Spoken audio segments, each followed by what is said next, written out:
What is up, ladies and gentlemen? My name is Greensboro Aviator. Actually, it's Rob, but people call me Greensboro Aviator. Not really. I call myself Greensboro Aviator. Anyways, rambling on. Uh, Wednesday, March 30th was my fourth lesson and my first lesson in over a month. It has been since February 28th since I had last flown.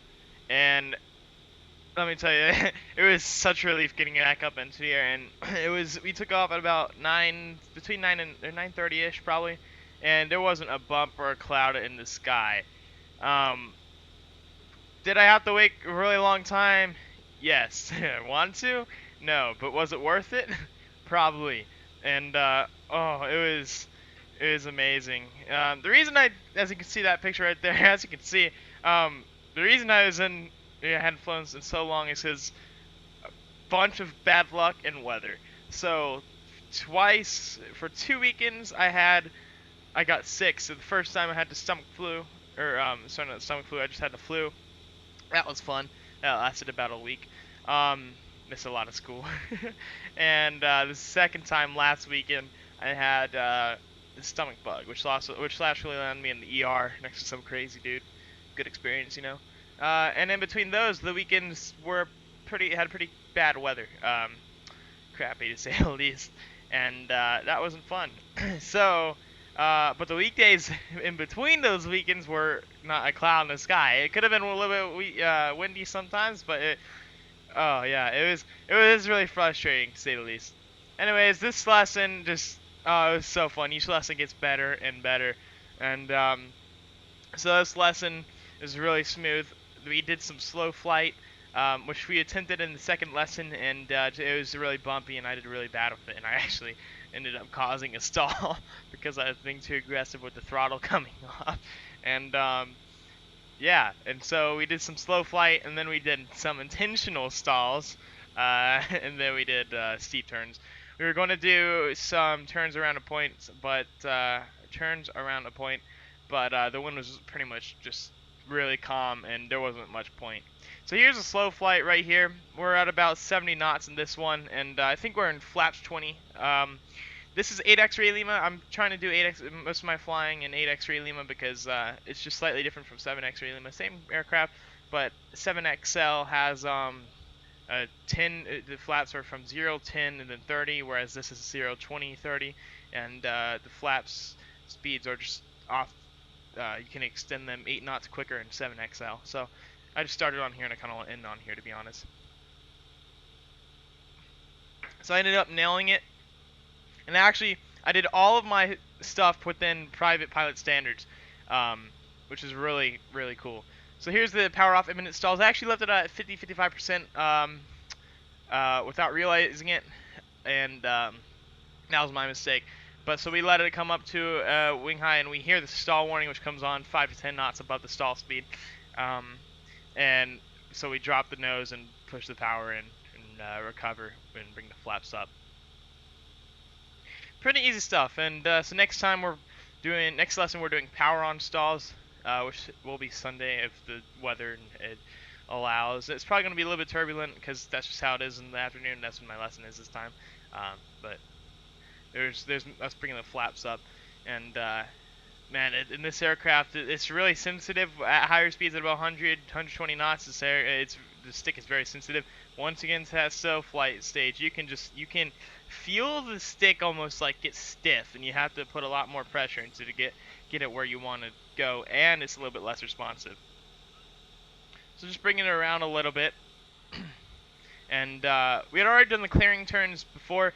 The requirement is 2 90-degree turns each way, and but we just do one 360-degree turn, which also can qualify as clearing turn, and that's actually better if anything.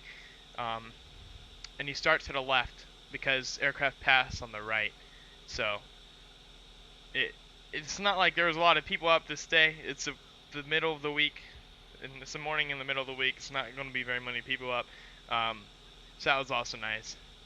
But the Greensboro approach did drop us off once we got to Blues Creek anyways, Blues Creek practice area.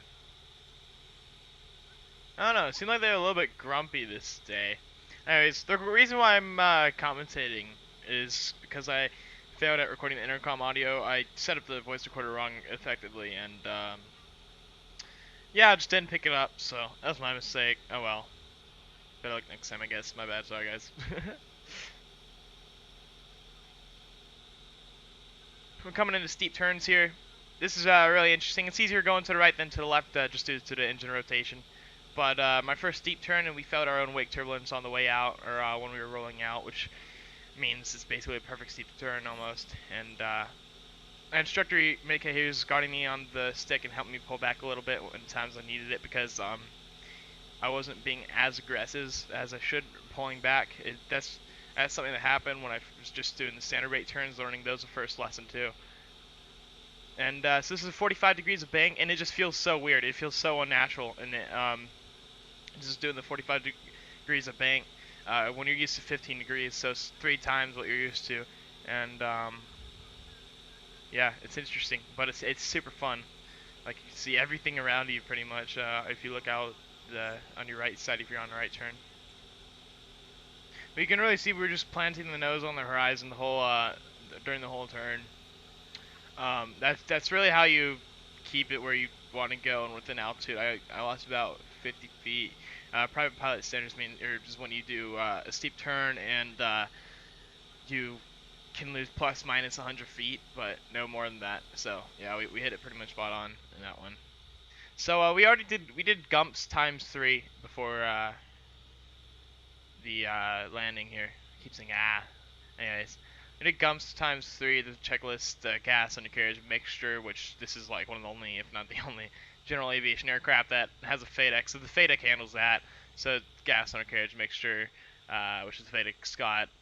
Pump in this aircraft. So so pump, the fuel. It's also got an automatic fuel boost pump, so that's on auto, and seatbelts, which I don't know why you'd want to take that off, but yeah.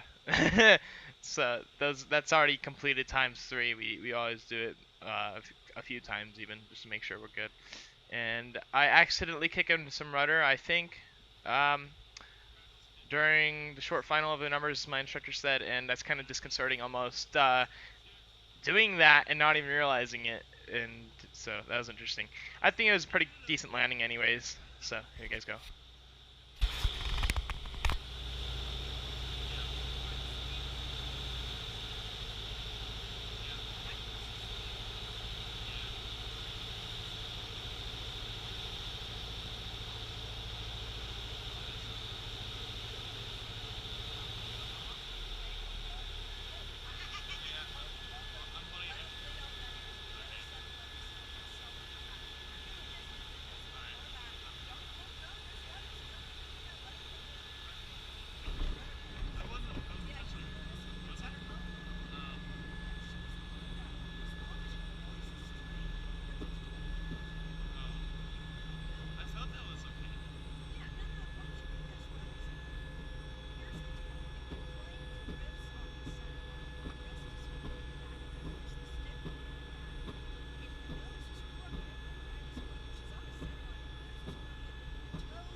Across here.